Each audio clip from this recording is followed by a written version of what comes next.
she's more comfortable around. She wouldn't be like super trained. It's really just these little tiny details that we're doing. It's just the motion capture data. Everything that you see on the faces is to the performance that she was giving, and I watched everything super extreme and make her all squinty and angry to her It's listen, watch. Okay, where's her mouth at this point? Like, is it open? Is she making like a grimace? About Tess, I don't. Matter of fact, we just keep our histories to ourselves.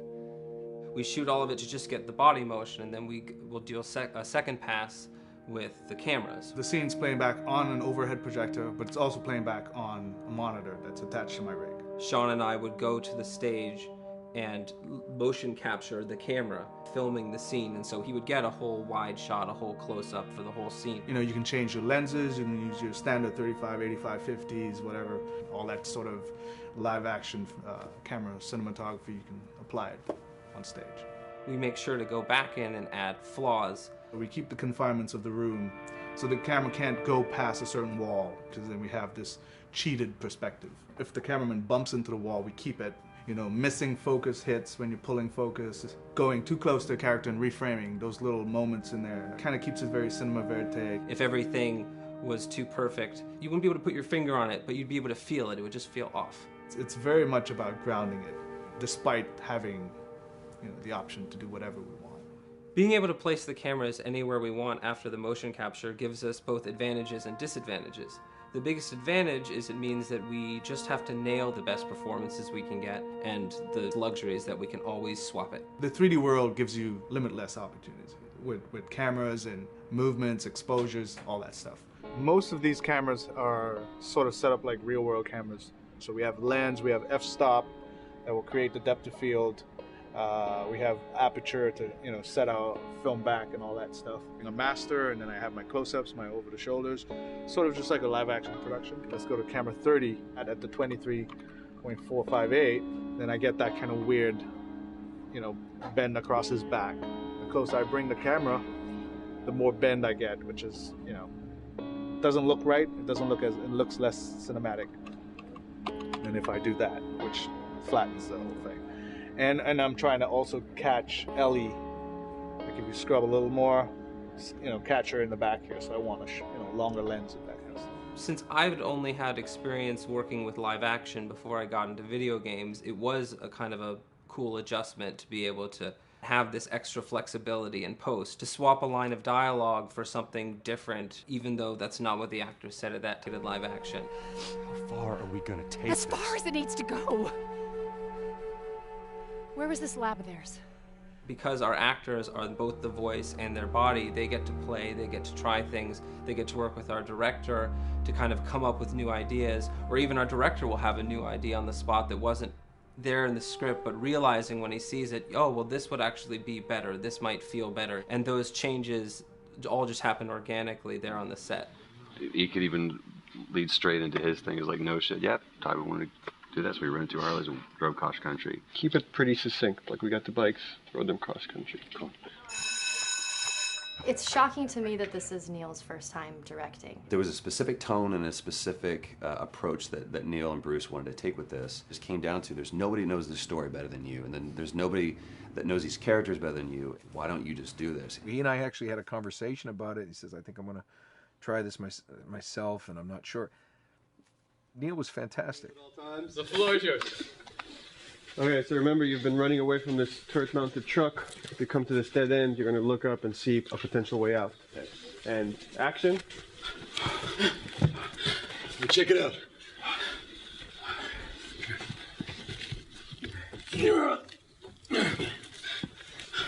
Doesn't hit everything on the nose, so it leaves it open for you to interpret and bring some nuances and things like that. The entire process is collaborative, but really it's led by Neil's willingness to change and flow and decide something doesn't work, you know, fix it right there in the moment. And it is is something that's very foreign to the way that TV and film is done now, where everything has been micromanaged by the time you get it to the table read, and no one wants you to change anything, and everything's very precious and has been rewritten with notes from 20 people in suits, and you can't do that just anywhere in entertainment these days. Yeah, I want to make sure. I think I swung too far over to this way, and now it's a little bit of making jokes about it, and I need to bring it back to center a little bit. There's one scene in the game where we see Joel not as a ruthless survivor, but as a father. I knew from the very beginning that he was going to lose his daughter, and I just told Neil, it's like, when that day comes for us to shoot that, I need a heads up. About a week before, he said, it's time, we're going to do that scene. I was like, okay, because I knew that I was going to have to go to this place that you don't really want to go to as an actor. You want to find some aspect of reality that you can empathetically draw from, you know? Troy and I were both kind of just like walking around for a while and just kind of getting into the zone, and well, my grandpa died when I was 8. He was like my dad, and so that's always what I use to get into that place. You know, I started recalling all those memories and starting pulling up all those feelings, and they're just right underneath the surface. When I walked back in, everyone realized that something was different. They kind of like calmed down, you know. You could feel the energy just like drop a little bit more. It was brutal.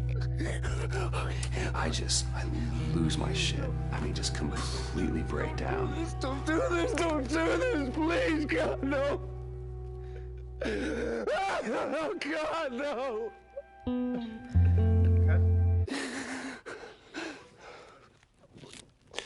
The soundstage was deathly still.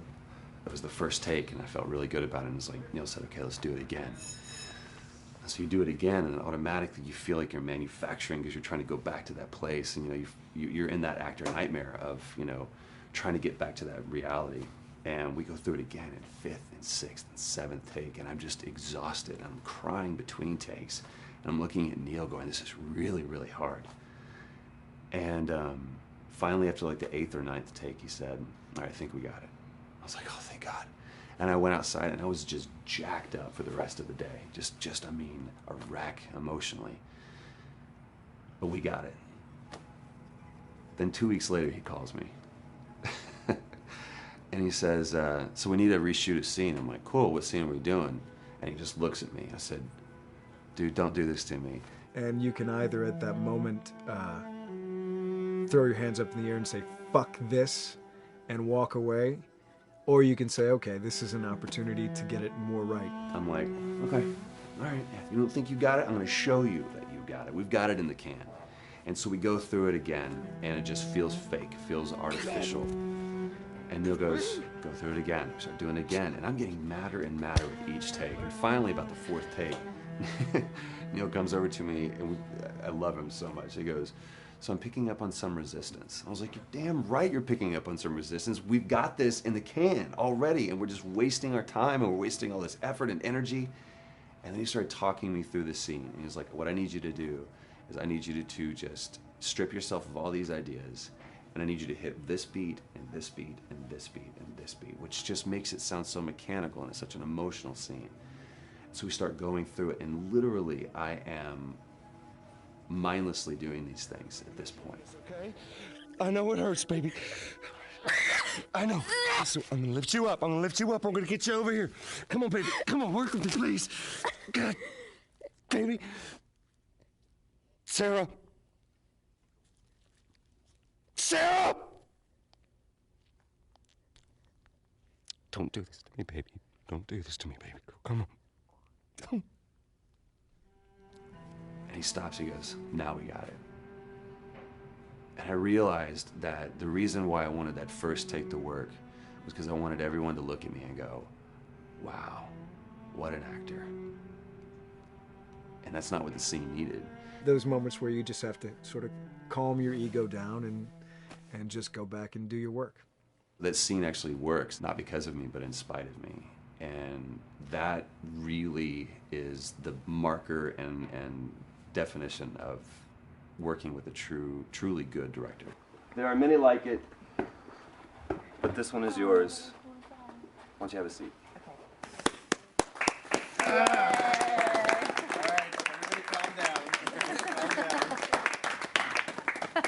Thanks, guys. It's the director's chair. Working on the project, we knew we wanted to have a pretty minimalist soundtrack. And we had a folder where we just throw music in there. Looked at the folder one day and we saw, we have a lot of stuff here from Gustavo Santaolalla. We're looking for a composer. What if we reached out to him? Oh, no. Sarah. Move your hands, baby. I know, baby, I know. Listen, baby, I know this one. You're gonna be okay, baby. Stay with me. I want to pick you up. I know, baby. I know it hurts. Come on, baby. Please. I know, baby. I know. Sarah. Baby.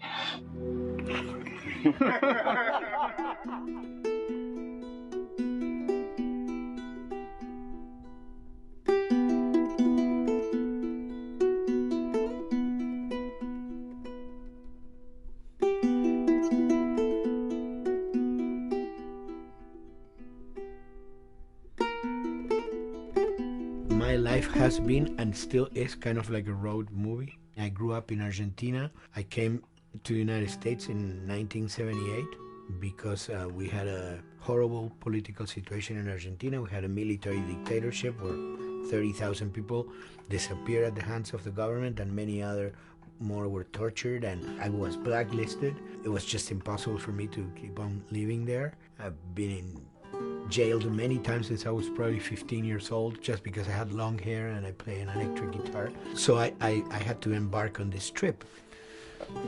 I can relate to that kind of need of movement and going to the next place and the next place and the next step. I'm always attracted to the possibility of getting involved with a project from the very beginning. I like to work from the script and talking to the director. It's never been, oh, give me a piece like this or give me a music that's this. It's just been very high level. Here's what the story's about. Here are the themes. Go write some stuff. Since I don't know how to really read or write music, the way I produce music is actually recording it. So I like to come early in the projects, and I did in The Last of Us.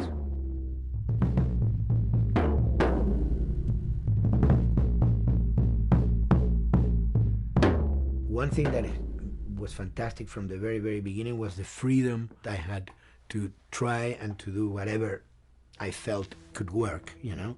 As the story was still being written, you could listen to this piece of music and just get a sense of where this needs to go tonally, because the music was still inspiring the story. So that was the great thing of having the music written so far in advance. You know, at the beginning, I was going really out with some things, and sometimes some of those things were the ones that they liked the most, you know?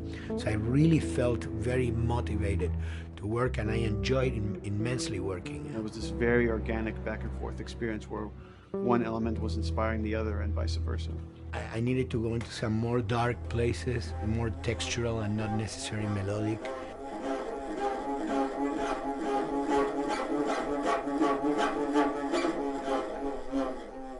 I'm always trying to sort of push myself into playing instruments that I don't know how to play. There's an element of danger and innocence. Lennon once said, you know, give me a tuba and I will be able to do something. I'm an artist. I should be able to do something. I like to put myself in that situation.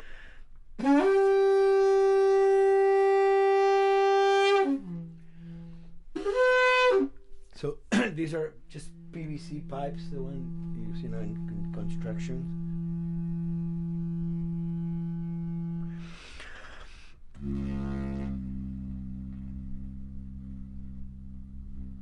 Or instruments that I know, kind of twist them. From the concept of the prepared piano, you know, I mean, I've worked with prepared guitar to stick things into the guitar and things like that. And also in The Last of Us in particular, I work with a detuned guitar. So I really tune the guitar extremely low. And the result is, you know, strings that are very loose and will produce not only sound, but produce noise.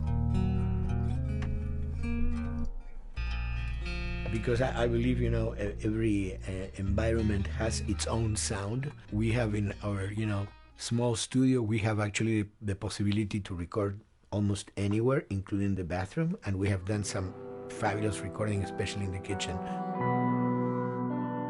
When you score to picture, which is something that I don't do, then you know what you're going to expect.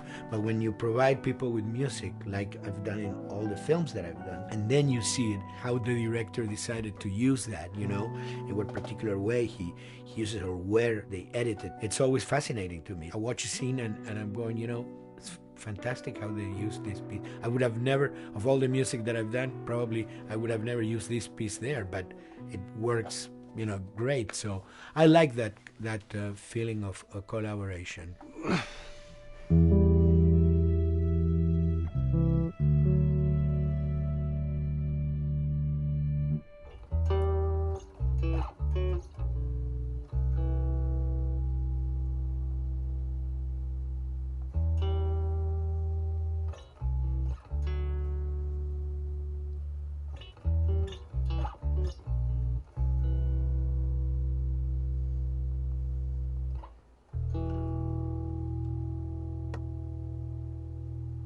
I think, you know, the guys also that work in programming and adapting that music to the game, they should share a lot of the credit for the end result. In the beginning, there was silence. Yes.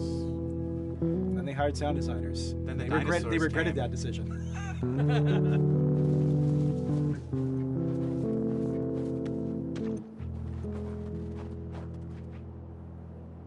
Hold it steady.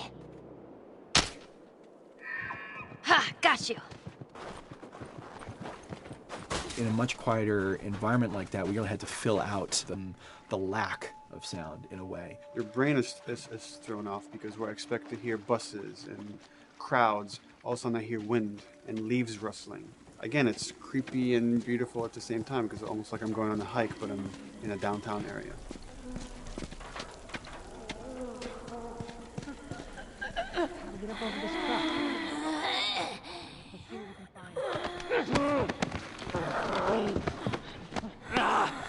To Neil, I mean, we were going through the iterations, so he just did not want, like, yells and screeches and what he called, like, you know, kind of witchy qualities, right. The cackling witch. He didn't want anything like that. It was a little bit of a head scratcher to figure out, okay, how do we make it sound human but not human? Yeah. We really did not want to use any animals. We wanted these all to be human.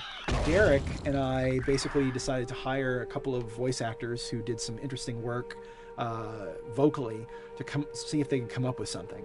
And we worked with this girl, Misty Lee. She started giving us these really great screeches. And that's no process. Yeah, that's just her voice. And it started going into this little click. We also used a little bit of Phil's voice.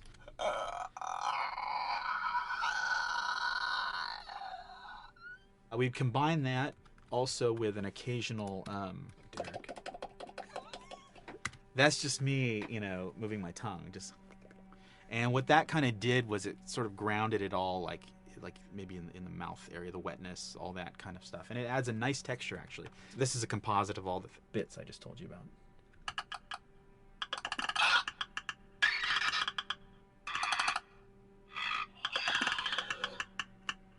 Sounds like a Snapple bottle.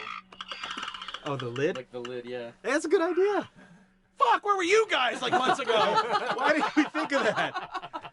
Why did we think of that?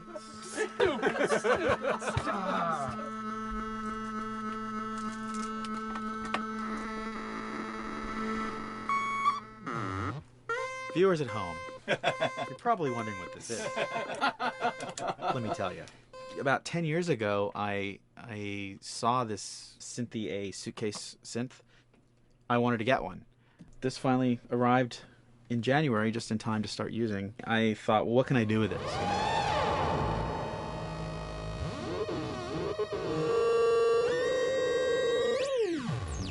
In Lakeside, there's a whiteout that happens, and this thing has a noise generator, which gives really convincing wind sound.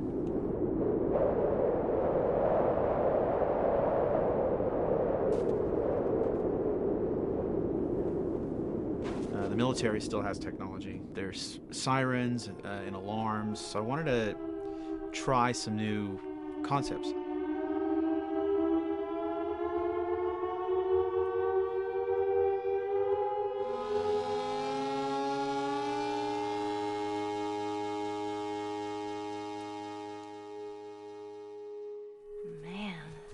What? Nothing, it's just... I've never seen anything like this, that's all. You mean the woods? Yeah. Never walked through the woods. It's kind of cool.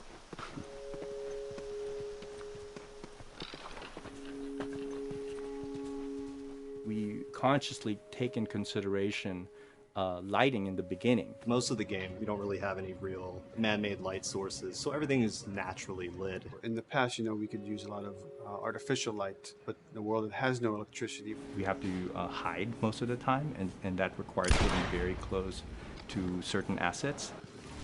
Just stay back.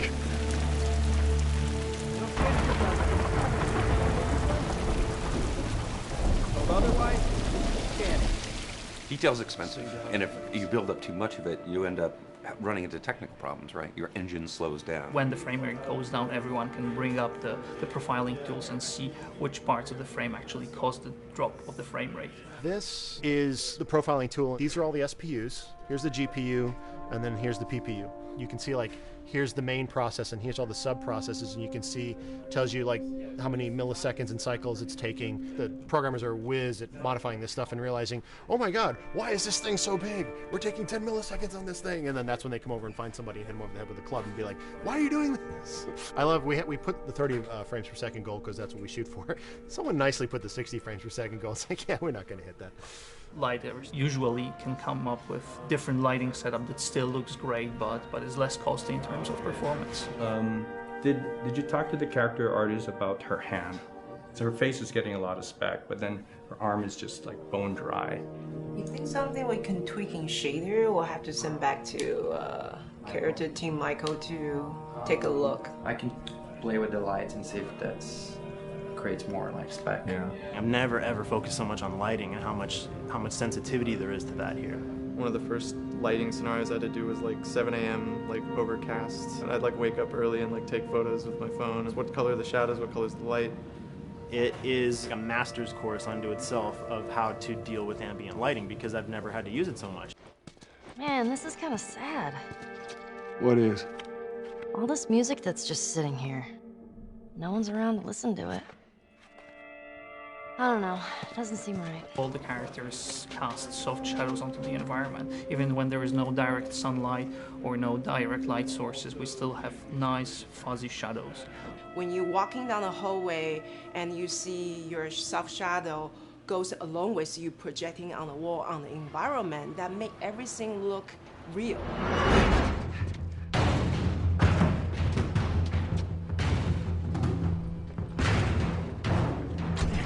Follow me through here. Okay. The flashlight brought a whole new spin on it. So some of the environments end up being really, really dark, and you need the flashlight to get around. Give me a hand.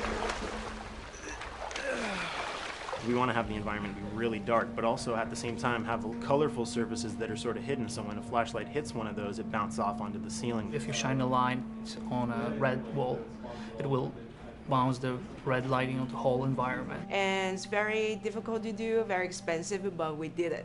Everything should have a bounce lighting, otherwise the world is gonna feel dry and unrealistic.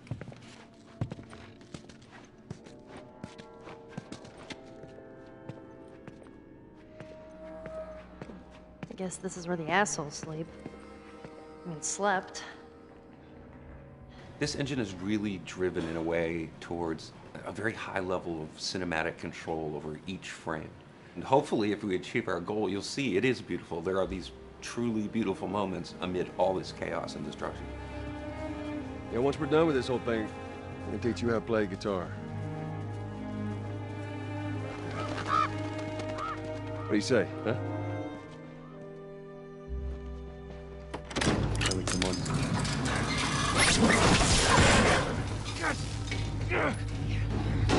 I got you. Damn it, Bill. What just happened? I want to build stupid traps. There. Really dictate sort of the arc of the overall pacing. Storytelling would always want to be subtle. They would always want to keep the world grounded in reality. But gameplay has requirements where the player needs to see this thing. The player needs to immediately know that the enemy is attacking, that this room is dangerous, that this room is a puzzle that you have to solve. What are the things that we can do on the joystick to make you feel the same way that these characters are going to feel when we get to this next pinch point in the story? There's a turn in a scene that we need these characters to take, and we need you to feel it or understand that, and that means you have to play it. Sail! Oh, thank God. Keep running. Doorway, over there. Run!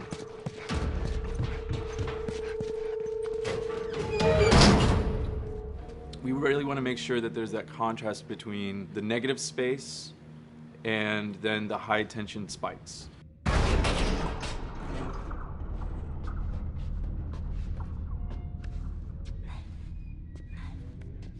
A lot of times we won't play music, or we'll play very minimal music just to let you know kind of the state, whether you're still in stealth or combat has broken out. Hearing someone's footsteps or hearing a person breathing on the other side of the door has so much tension to it. You hear that? Shh, quiet. You feel the tension of the world, make you question whether you want to engage with these guys or kind of try to stealth around them. That's another reason why we don't have traditional cover in the game. You smoothly move around everything, contextualizing with the environment, but you're never locked down. We want the player to, with that crafting system, with the scavenging system, with all of the abilities available to them, to constantly be moving around and changing as the moment arises. Gameplay is all about, I have a limited set of tools, and how am I going to use those tools and those limitations to overcome this obstacle in front of me. And that obstacle might be infected, might be another class of humans that wants to kill me for a bottle of alcohol in my shoes.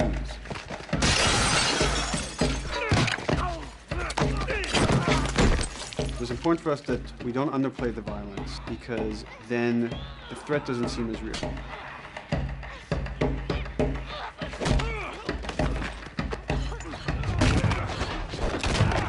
We see video games as this incredible medium to tell stories. We want to treat it as equals to books or comics or TV or movies. This is subject matter that would not be considered out of the ordinary to tell in one of those other forms of entertainment. Fucking honors. See, this could have been us. We wanted you to buy just the desperation of these people and why they're behaving this way, because it's so brutal. And at the same time, we didn't want to make it so over the top, stylizing it, so then it doesn't become as real. It was important for us actually to hit that middle ground where it's kind of disturbing. That glint that's happening on that curvature, it'd be good if there was a way that we can guarantee that from this angle, we're seeing it. But really it's flat. Overall too bright and opaque. Yeah, looks like paint. Yeah, see, the blood on the ground works really well. It's something about the other shader is messed up in this environment. We got to fix that to unify the look. Shouldn't make you giggle or laugh or any of that. You should be kind of appalled by what you have to do, but you understand why you're doing it.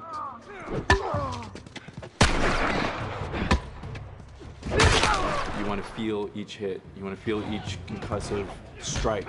Lives are at stake. You want a death animation to have impactful performance, not just have a guy keel over in a ragdoll. In real life, a guy hitting a guy takes a half a second, but in the game world, you want that to be as instantaneous as possible. I lived my whole life in this very ugly test level. I basically just fight dudes in here all the time. Almost every move is divided between like an intro and a swing. One of the many things I have to end up doing is like counting frames and being like, okay, on frame 18, I want you to get out of here. I want you to be able to start moving. Every hit reaction that an NPC plays, they are not necessarily in the correct pose. When you strike them the next time, we just pop them with a 0 frame animation change, which is usually kind of a no-no, you know what I mean? Normally you want characters to blend smoothly and realistically into animations. But what we found is that you can cover that pop up with a heavy impact. They can go from almost any pose into the pose that the impact starts from, and your eye just covers up the transition for you. So if you throw a brick at a guy, it puts him in this like kind of staggering stun state. And that changes the moves that you do when you come up and punch him. So now I'm gonna come up and punch him, and now when you're punching him, because you've hit him down, you get this like auto aim moment where you get like a free headshot. I try to make it so that, you know, if you kind of know what you're doing, that you can set yourself up for 1 + 2 = 3. Right here! Memory on a console is a very precious resource. All of Joel's animations with every weapon, all the NPC animations, the stealth kills, you know, all of that stuff happening need to fit within a 4 meg to 5 meg memory footprint. This is a list of everything that's loaded in game and how much memory it's taking, because memory is our most precious resource right now. So we have a level, we call it the bookstore, it's in Hunter City, and this is a zone, for example. So when I set an AI to this zone, he will never leave its boundaries. I want guys to guard this exit where you have to go through, so I'll zone a couple guys around there to make sure that they, you know, they can fight you and use all this cover, but they want to stay around this door. This is another key component of the AI, is what we call the nav mesh. This defines the overall play space of where an AI knows he can or cannot go. Hey look, that's where a cover used to be, and there's a hole cut out for it. I gotta fix that. Here's some other wonderful things. See these little red polygons? Yeah, that means they're not linking right for some reason, so that means they can't really walk through here properly. It's a bug, and I need to fix it. Welcome to my life. Hey!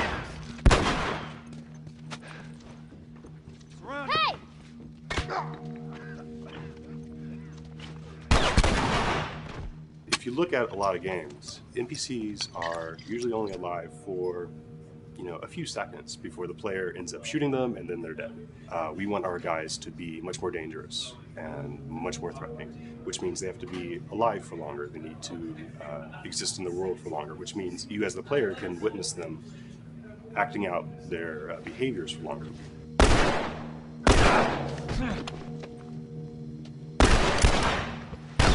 So we've been working really hard on our AI systems. Back of the box, biggest bullet is going to be like AI.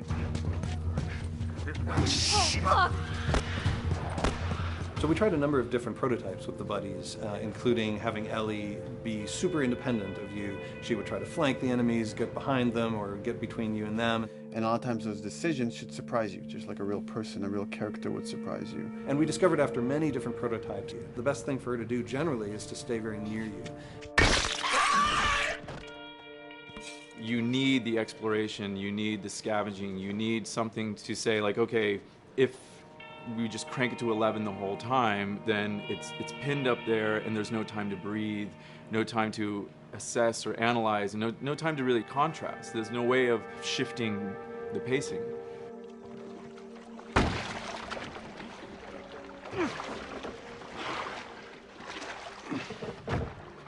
Puzzles are really weird, especially like Naughty Dog puzzles. I think they're very simple and satisfying. Most of this puzzle is strict exploration. You can see the ladder here, you can see the pallet there, you can see a clear route up to the ladder. So you're like, okay, maybe you have to get Ellie to the pallet, push the pallet over to this side, and like Ellie will climb up and lower the ladder. So that whole part is like, that's not a puzzle, that's not regarded as a puzzle, but when you feel like you've got to the solution and you're like, okay, I'm going to climb this ladder, and you climb it, and it breaks off, hopefully then the player will feel a little bit stumped and they'll be like, I'm not really sure what I am meant to do now, and so this is where the puzzle starts. Hopefully at this point, like all of the elements that the player needs to solve the puzzle are very familiar to them because they've been through the previous exploration beats. They're improvising with elements that are at their disposal. That's a really sort of like strong theme throughout like The Last of Us. Like you're a survivor, you'll take whatever tools you're given and you'll use them in like creative ways to survive.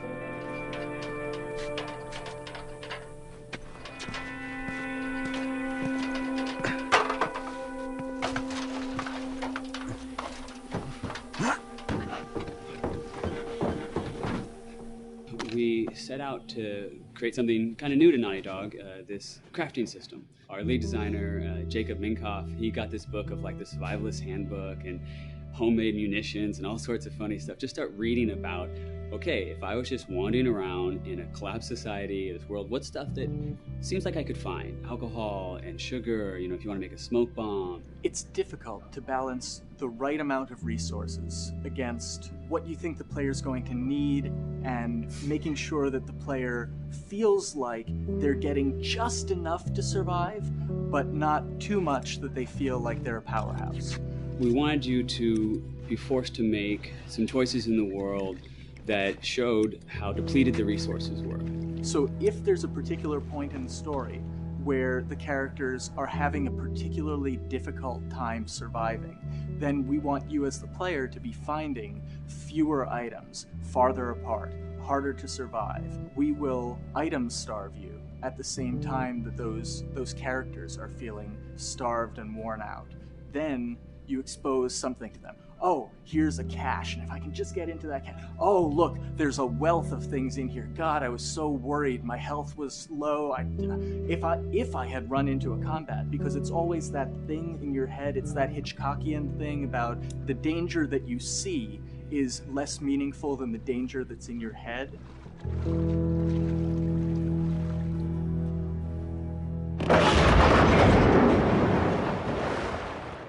When we're designing the levels, you know, it's nice to have the stuff that we know people are going to encounter. You know, we kind of call this some of the critical path stuff. These are the things that 9 out of 10 players are going to find. They're right in the way. It's where you have to go. And then whenever designing a level, you want to have that little nook and cranny, right? You want to reward the player being like, oh, you went over here. And then you also want to have that other second nook and cranny. The player is supposed to go place a ladder here and climb up through the rest of the hotel. But what they can also do is shimmy across this area, and I place a really cool like upgrade kind of off the beaten path to reward players for exploring. So if they come all the way over here, they're going to get this really cool training manual. It's a funny little bit of trivia. The HUD system, not the menus, not like when you hit start and stuff, but the actual HUD system where you see the reticles and stuff, was literally created for an E3 demo early in Uncharted 1, and that's been our HUD system, the foundation of our HUD system for the last 4 games. First time in Naughty Dog's history, we hired Alex. She's awesome, and she's got a really good understanding of UI and how it applies to games. The thing that I hate about any game's UI is when it pulls you out of the game for too long. No one wants to spend time in menus. Nobody loves UI, if we're being honest.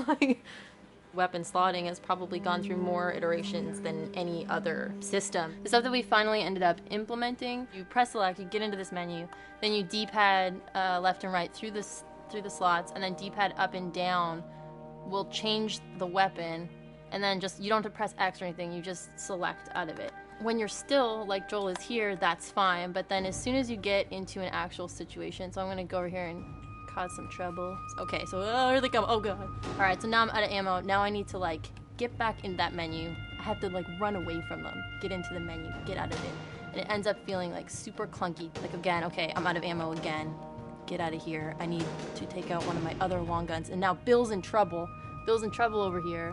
And I've got to like I'm in a menu now and it's like, oh shit, whoever designed this UI is so bad. Like, what were they thinking? Bill's gonna die. In theory, it worked, but then in practice, it felt a little clunky. We wanted it to be the absolute minimum amount of button presses. You don't say to yourself, oh, I'm never going to be able to do this in time, so I'm just going to give up. I'll die, I'll restart, let me try again. You want to always make the player feel that there is a way to survive. They can just do this fast enough. And like what's gonna go in now, if you just left, right, D-pad through this stuff, you swap out your guns, like between long gun and short gun. If you're now on this gun and you were to hold X to pick your gun. So it all happens within the same system that you're using to slot the weapons. The first iteration that I did on that was awful. It just took way too long to get in. It was just a mess. QA was so upset at me like all the time. I'm sure they hate me now because of that system.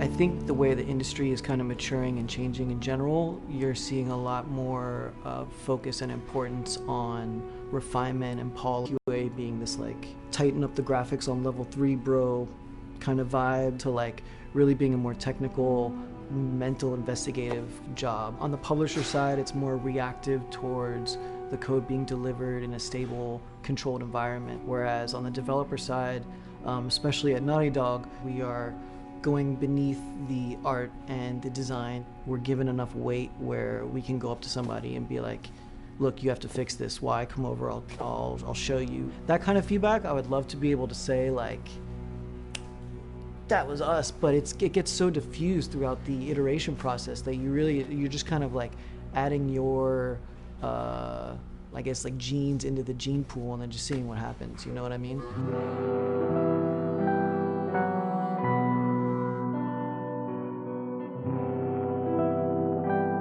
Everyone's working all the time now. But like I tell people, like 7 weeks and then you can have tons of time off, enjoy the sun, you know? But for now, it's like, this is it for everybody.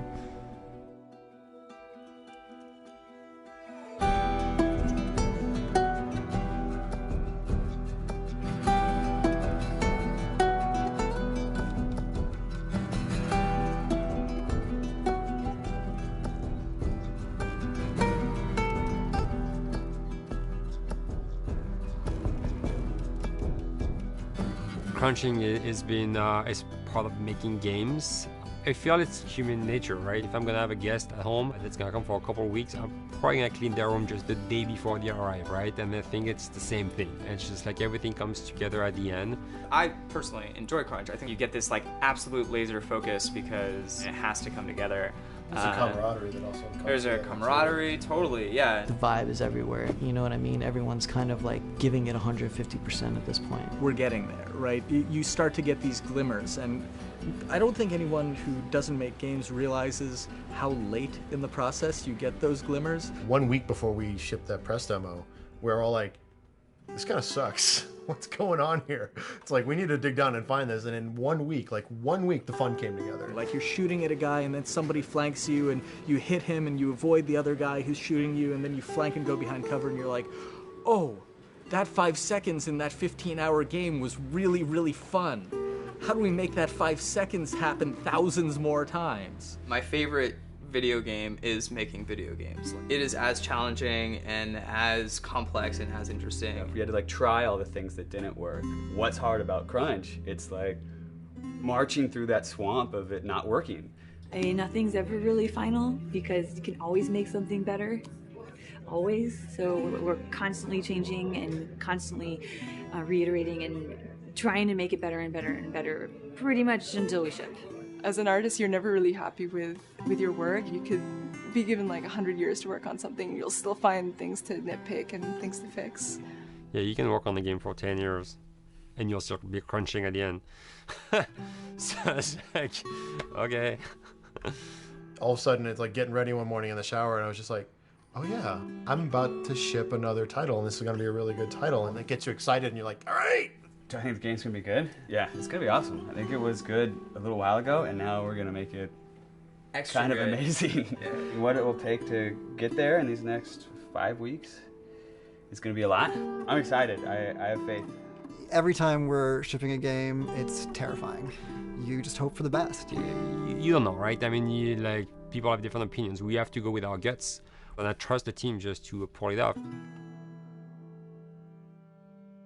This, hands down, is the hardest, most challenging thing I've ever done.